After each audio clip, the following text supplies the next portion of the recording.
Hello student, आज हम पढ़ेंगे क्लोरोबेंजीन के निर्माण की प्रयोगशाला विधि। तो कैसे प्रयोगशाला में क्लोरोबेंजीन कैसे बनाते हैं? तो प्रयोगशाला में क्लोरोबेंजीन का निर्माण 60 डिग्री सेंटीग्रेड पर बेंजीन डाइओजोनियम क्लोराइड, एक प्रकार का एजोनियम लवण है, को क्यूप्रस क्लोराइड यानी CuCl तथा हाइड्रोक्लोरिक अम्ल HCl के साथ गर्म करके किया जाता है। तो हमें क्या लेना है? हमें जब प्रयोगशाला में क्लोरोबेंजीन बनानी है तो हमें एक एजोनियम लवण डाइओजोनियम लवण लेना है जिसका नाम है बेंजीन डाइओजोनियम क्लोराइड, और इसको CuCl और HCl के साथ 60 डिग्री सेंटीग्रेड पर हम गर्म करेंगे तो जो N2 ग्रुप होता है ये बहुत ही अच्छा प्रतिस्थापित समूह तुरंत हट जाता है, निकल जाता है। लिविंग ग्रुप होता है बहुत अच्छा ही निकल जाता है और N2 बन जाता है और क्या बनता है? C6H5Cl यानी क्लोरोबेंजीन का निर्माण होता है। इस प्रकार से हम प्रयोगशाला में क्लोरोबेंजीन का निर्माण कर सकते हैं। अब हम क्लोरोबेंजीन के रासायनिक गुणधर्म पढ़ेंगे। तो पहला रासायनिक गुणधर्म है हाइड्रोक्सिल समूह द्वारा प्रतिस्थापन।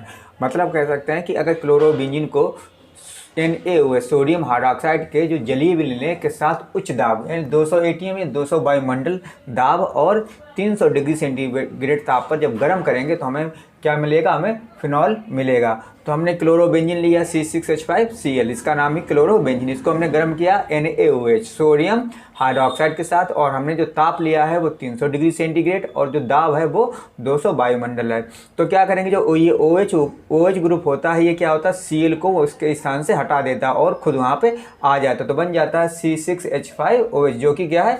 फिनॉल है। और Na और Cl आपस में क्रिया करके बना लेते हैं NaCl बना लेते हैं। दूसरा रासायनिक गुणधर्म है एमिनो समूह द्वारा प्रतिस्थापन यानी कि NH2 समूह द्वारा प्रतिस्थापन। तो क्लोरोबेंजीन की क्रिया क्यूप्रस ऑक्साइड यानी Cu2O की उपस्थिति में जलीय अमोनिया के साथ उच्च दाब और उच्च ताप यानी दो ताप होने चाहिए 200 डिग्री सेंटीग्रेड पर गर्म करने पर हमें एनिलीन प्राप्त होती है। तो ये क्लोरोबेंजीन है, क्लोरोबेंजीन के दो अणु ले लिए 2C6H5Cl प्लस NH3 अमोनिया का जलीय भी लेना है, कितना लेना? 2NH3, और किसके साथ करना है? क्यूप्रस ऑक्साइड की उपस्थिति में जब हम इसको गर्म करेंगे तो हमें प्राप्त होगा 2C6H5NH2 और जिसका नाम क्या है? एनिलीन है, इसका नाम है एनिलीन और ये हमें प्राप्त होती है।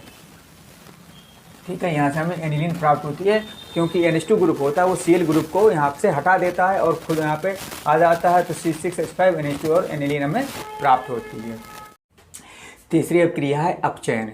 क्लोरोबेंजीन की क्रिया निकेल एल्युमिनियम मिश्र धातु और क्षार के साथ कराने पर यह बेंजीन में अपचयित हो जाती है। यानी कि हमें क्या लेना? क्लोरोबेंजीन C6H5Cl लेना और निकेल एल्युमिनियम मिश्र धातु और क्षार लेना है, तो जिससे हमें क्या मिलेगा? नवजात हाइड्रोजन मिलेंगे और क्या हो जाएगा? ये क्लोरोबेंजीन है, इसका अपचयन हो जाएगा किसमें? बेंजीन में। हमें प्राप्त होगा Cl और H मिलकर एसिड बना देंगे और इसका अपचयन हो जाएगा। यहाँ पे एक हाइड्रोजन जो ये एक H है इसके जुड़ जाएगा C6H6 हो जाएगा और एक H इस Cl से जुड़कर क्या बना लेगा? HCl। तो यानी कि जब हम क्लोरोबेंजीन का अपचयन करेंगे किसकी उपस्थिति में? निकेल एल्युमिनियम मिश्र धातु और क्षार की उपस्थिति में जब हम कराएंगे क्रिया तो हमें क्या मिलेगा? हमें बेंजीन प्राप्त होगी। यानी कि क्लोरोबेंजीन का अपचयन किसमें हो जाएगा? बेंजीन में हो जाएगा।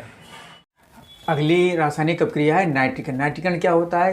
क्लोरोबेंजीन की क्रिया सांद्र नाइट्रिक अम्ल और सांद्र सल्फ्यूरिक अम्ल के मिश्रण के साथ कराने पर आर्थो और पैरा क्लोरोनाइट्रोबेंजीन का मिश्रण प्राप्त होता है। ठीक है, अगर हम क्या करें? क्लोरोबेंजीन ले लें और उसमें इसकी क्रिया सांद्र HNO3 से और सांद्र H2SO4 से जब कराएंगे तो क्या होगा? तो यहाँ पे जो क्लोरोबेंजीन है इसका आर्थो पोजीशन पर और क्या पैरा पोजीशन पर क्या NO2 ग्रुप जुड़ जाएगा। ये इसकी जो Cl होता है इसके पास वाला ये होता है ऑर्थो पोजीशन, ये वाला होता है मेटा पोजीशन और ये होता है पैरा पोजीशन। और क्लोरोबेंजीन का ऑर्थो पोजीशन और क्या नाम? पैरा पोजीशन, ये क्या होते हैं? सक्रिय होते हैं। यहाँ पे ये क्या हो जाए? HNO3 का NO2 ग्रुप यानी HNO3 वो ऐसे टूटेगा OH और NO2 में ये टूट जाएगा। तो यहाँ से एक OH और यहाँ से एक H निकलेगा, क्या बना लेंगे? एक जल का अणु बना लेंगे और यहाँ पे क्या जुड़ जाएगा? NO2 और ये इसका नाम होगा आर्थो क्लोरोनाइट्रोबेंजीन। दूसरा क्लोरोबेंजीन का जो अणु है उसमें से क्या होगा कि इसमें से यहाँ पे एक पैरा पोजीशन से क्या निकल जाएगा? H निकलेगा, वहाँ पे और OH से जुड़ के क्या बना लेंगे? H2 बना लेंगे और NO2 क्या जुड़ जाएगा? NO2 जुड़ जाएगा पैरा पोजीशन पर। इस प्रकार से अगर हम क्लोरोबेंजीन की क्रिया किसी सांद्र HNO3 और H2SO4 से कराएंगे तो हमें आर्थो क्लोरोनाइट्रोबेंजीन और पैरा क्लोरोनाइट्रोबेंजीन का मिश्रण प्राप्त होगा। अगली रासायनिक अपक्रिया है हैलोजनीकरण। हैलोजनीकरण क्या होती है? जब क्लोरोबेंजीन की अपक्रिया किसी हैलोजन के साथ हैलोजन वाहक की उपस्थिति में गर्म किया जाता है तो आर्थो व पैरा डाइक्लोरोबेंजीन का मिश्रण प्राप्त हो। यह हमारी है क्लोरोबेंजीन। इसको कोई भी क्या लिख रहा है हमने, हाइड्रोजन के साथ। हाइड्रोजन AFCl क्या तो हाइड्रोजन होती है। हमने इसको Cl2 के साथ क्या किया है, गर्म किया हो। हाइड्रोजन वाहक की उपस्थिति में यहाँ पे FeCl3 हाइड्रोजन वाहक का कार्य कर रहा है। तो हमें आर्थो डाइक्लोरोबेंजीन यानी कि आर्थो डाइक्लोरो, ये Cl है, Cl की ये आर्थो पोजिशन, ये मेटा पोजिशन और ये पैरा पोजिशन। यहाँ पे क्या जुड़ गया, Cl जुड़ गया आके, तो इसका नाम हो गया आर्थो डाइक्लोरोबेंजीन। और इसके पैरा पोजिशन पर Cl जुड़ गया, ये हो गया पैरा डाइक्लोरोबेंजीन। तो आर्थो डाइक्लोरोबेंजीन और पैरा डाइक्लोरोबेंजीन का हमें मिश्रण प्राप्त होगा और यह क्रिया हाइड्रोजनीकरण कहलाती है।